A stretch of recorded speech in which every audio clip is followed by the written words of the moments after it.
All right, welcome back to the episode of Beer, Bacon, and Bros. Tonight we got Keith and Chris, just a limited cast for you.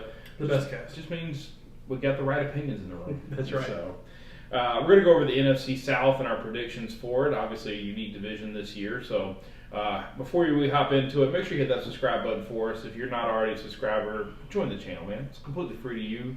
Just hang along for the ride. So, if you're coming back for another video, thank you so much for what you do. We really appreciate having y'all around and growing the family as fast as we have for the last couple months. So, make sure you hit the like button because it does make our videos more popular, gets in front of more people, and ultimately gets us a bigger family. So, and as always, hit me in the comments because you know we're going to get back to you. So, NFC South, Tampa Bay Bucks, Carolina Panthers, Atlanta Falcons, New Orleans Saints.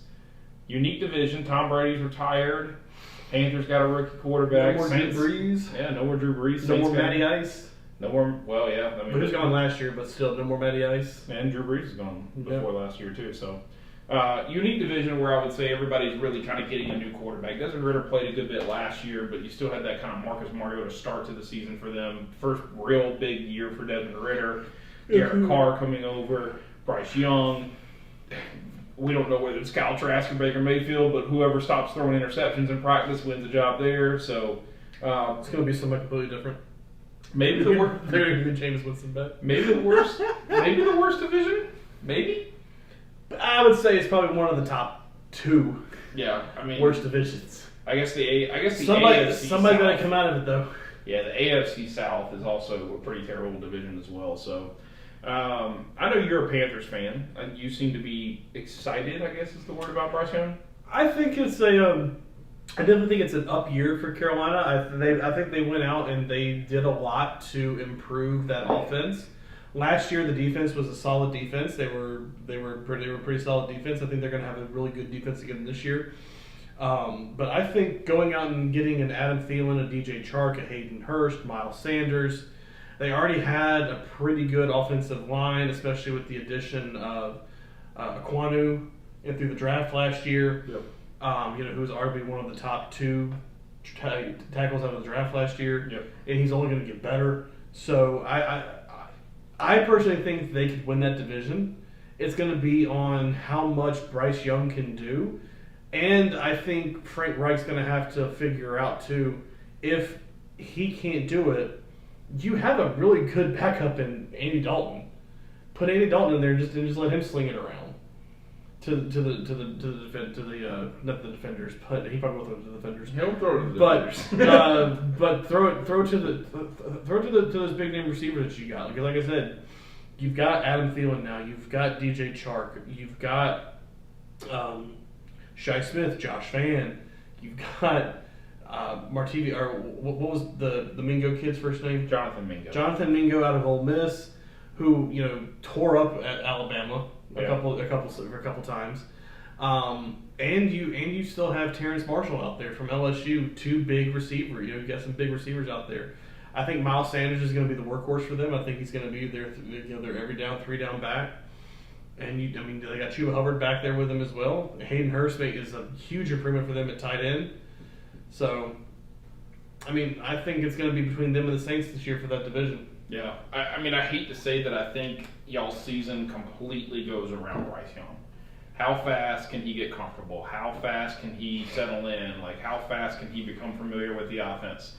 Like, the whole season is probably going to be how does Bryce Young play? Because, like you said, there's talent. There's plenty of talent around. Miles Sanders, Chark, Thielen. I think everybody's really high on Jonathan Mingo. Good sized body, great speed.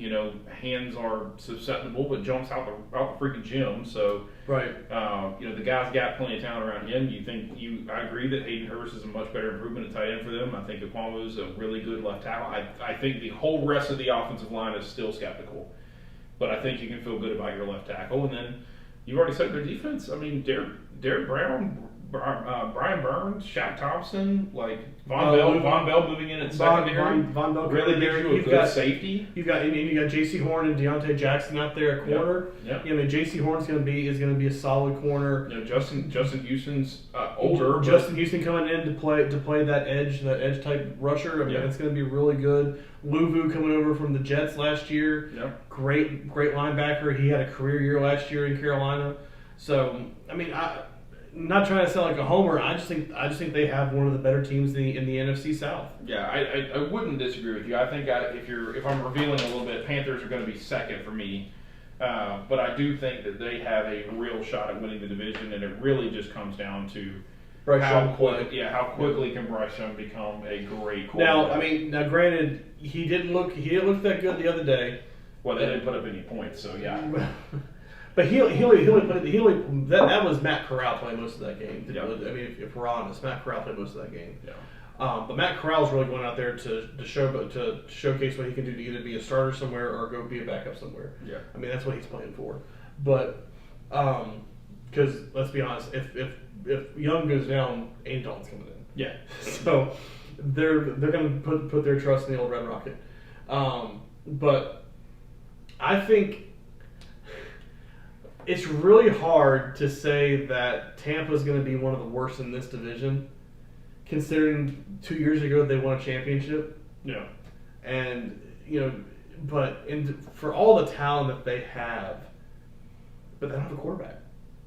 Well, they have no quarterback. I mean, you've got Chris Godwin and Mike Evans, but who's going to throw to him? Yeah. I think it's tough because I don't have a lot of faith in either Baker or Kyle Trask. I think this is clearly a team that's saving up a chance to maybe draft Drake May or Caleb Williams. But I also don't love their running back situation. Rashard White's okay. Chase Edmonds is decent. Yeah, I agree. Mike Williams and Chris Godwin are great, but since then they've really fallen off as far as who else can help them at wide receiver. Russell Gage just had a season-ending injury today, so he's out, he's gone, and he was probably going to be their wide receiver 3. They got that white kid. What's the Ryan Miller? Yeah. Is it Ryan Miller? Yeah. Yeah. And he's way down the depth. Or Scotty Miller. Now. Scotty Miller. Yeah, it's Ryan now for some reason. I don't know why he changed it. So it was Scotty. Yeah, it was Scotty, but for some reason, you look at it and we're down to you're down to most of nothing at tight end. Trent Wirfs and Ryan Jensen are still going the offensive line. I look at their They get their offensive line back, which is going to help them some. Yeah. Their offensive line comes back this year. Their defense definitely is good. One of their only strong points coming into the season. Yeah, I mean their defense is good. There's no doubt about it. They got probably the best 3 linebackers. If you're talking about linebacker, Devin White and Levante David and then Shaq Barrett. Yeah. If you talk about a linebacking core, they probably got the best linebacking core. They got a great linebacking core, and then you got Vita on the front to be a big time run stopper. Yeah, and they just got the Kalijah Quincy kid to play defensive end. So, I mean, they have a good defense. I've always been a big fan of Anton Blowfield Jr. in the secondary. Anton Blowfield's a great corner, but you just free safety in this defense. Yeah, and you just look at it and you're like, man, I don't know if this offense can put up 17 points. They can. It's just a matter of quarterback play at this point. Yeah. It's really going to be quarterback play. Is it going to be Baker Mayfield throwing interceptions to everybody, or is it going to be Kyle Trask who has absolutely no in-game experience? Yeah. I mean, I know you just went over to the Saints. You go to the Saints. The only problem I see with the Saints is their defense is always so hit or miss. I know that's supposed to be their strong point, but their defense always gives up so many points. Yeah, I think their secondary is the toughest part to accept here. If I look at the Saints defense, I feel good about Cameron Jordan. I feel good about Demario Davis. I feel good about Marshawn Lattimore, Tyrann Mathieu. I feel good about that. The rest of it is very susceptible. Now, offense, you get a healthy year on the offensive line where Eric McCoy, Cesar Ruiz, and Ryan Ramczyk are back. I think you feel really good about all 3 of those. That's a great center to tackle combo on the right side of the offensive line. The left side of the offensive line has some weaknesses. A little weak, yeah. But I also don't feel like they're very talented at tight end at all. Jawan Johnson is old. Taysom Hill is really not a tight end. They have Jimmy Graham back, and it's why? Jimmy Graham's 40 years old. I know. So, you look at this team, I think Derek Carr makes them better at quarterback, for sure. Absolutely. I think Chris Olave and a healthy Michael Thomas are a dangerous wide receiver combo. Traquan Smith is still there. But see, my problem with Michael Thomas Thomas is he hasn't been relevant since Drew Brees. Yeah. He's not what he was when he had Drew Brees. He's not going to catch 100 balls again. No. He's not going to catch 100. Chris Olave is the best receiver on that roster. Without a question. Chris Olave is the best receiver on that roster. Yeah. And he's going to get double teamed. That's what's sad. But if Michael Thomas can stay healthy, I think the Saints have a really good chance of winning this division this year. I stand by that.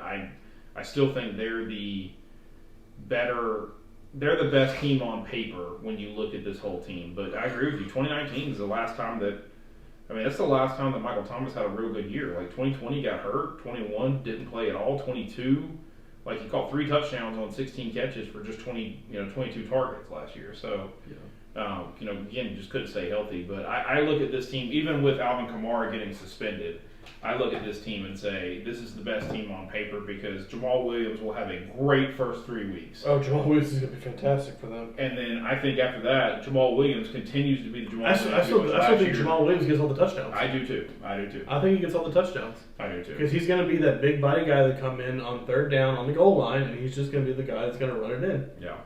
All right, let's talk about the team that I'm picking last in the division. I don't know how you feel about this, but the Atlanta Falcons. So I think this is a unique team behind what can Brian Robinson bring to the play. Everybody's high on him. Everybody thinks he's going to be, the next LT basically. And so I'm very curious about what Brian Robinson can really accomplish behind this sketchy offensive line is what I'll call them. I'll call them sketchy. Well, not even a sketchy offensive line, but you've got nothing outside of... Kyle Pitts has not lived up to be a top 5 pick. No. And to be honest, they don't have a quarterback that's going to get the ball to him. I bet you Taylor Heineke's going to start by week 3. That's a bit bold statement there.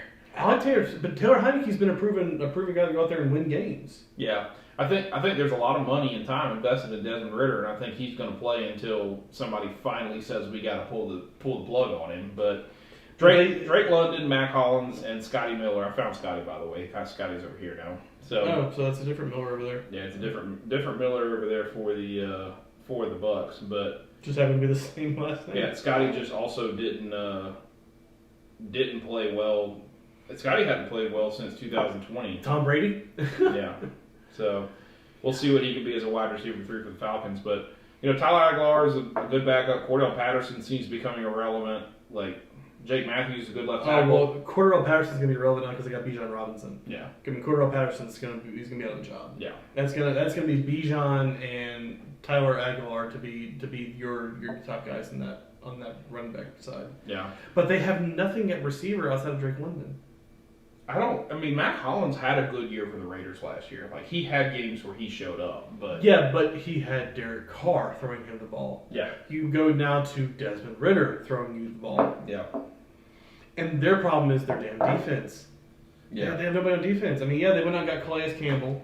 They re-signed Grady Jarrett. They got Grady Jarrett. They got Bud Dupree. Oh, woo-hoo. He hasn't been relevant since his 3rd year at Pittsburgh. Yeah, I know. AJ Terrell is okay. They got Jesse Bates from Cincy, so they picked up the other safety from Cincinnati. AJ Terrell's trash. They got Jeff Okudah from Detroit. They traded for Okudah. He hadn't lived up to the hype either. Yeah. He was also a top 3 pick who hasn't lived up to the hype. Yeah. So they're going to be the bottom of the barrel. Okay, so we both agree on that. I'm taking Saints, Panthers, Bucks, then Falcons in this division. I'm taking Panthers, Saints, Bucks, and then Falcons. Okay. I think Carolina pulls it out. I think Bryce Young going into week 1 is going to be prepared. I don't think he's going to be Rookie of the Year material, but he's going to be he's going to get it because he proved it at Alabama. If he can do it at Alabama, he can do it on this level. Give me the Saints going 10-7. Give me the Panthers going 9-8. I think it's a 1-game separation in those two. Okay. So, do you think the Panthers get 10 wins? They could have had 10 wins last year. But they got to 7-10. So I know they did, but that was because they. Anybody could have won that division last year. Yeah. But I think them having Frank Reich in there at coach definitely helps, and I think they put together a solid coaching staff. I think they can get over the hump and be that 10-7. I wouldn't say 11-6, but I think they can go 10-7. Okay. Okay. Maybe 11-6, depending on how certain games fall. Okay. But I don't think they're going to be better than 11-6. That's like the cap. Okay. I think I agree with that. I think 11-6 is the cap. I think the division winner, whether it's Saints or it's either going to be 10 or it's either going to be 10 or 11 wins. That's the max. Yeah, that winner's going to be. Yeah. Division. Whether it's the Saints or the Panthers, that 10 to 11 games is going to be the max. Yeah, I agree. So I agree. I don't think anybody in that division is going to run the table, or anybody's going to be Philadelphia of last year and win 15 games. It's not going to happen. Yeah, I'll go with that. All right, well, that's our predictions for the NFC South. As always, hit us in the comments. Let us know what your predictions are. And as always, we do appreciate you to like, comment, subscribe.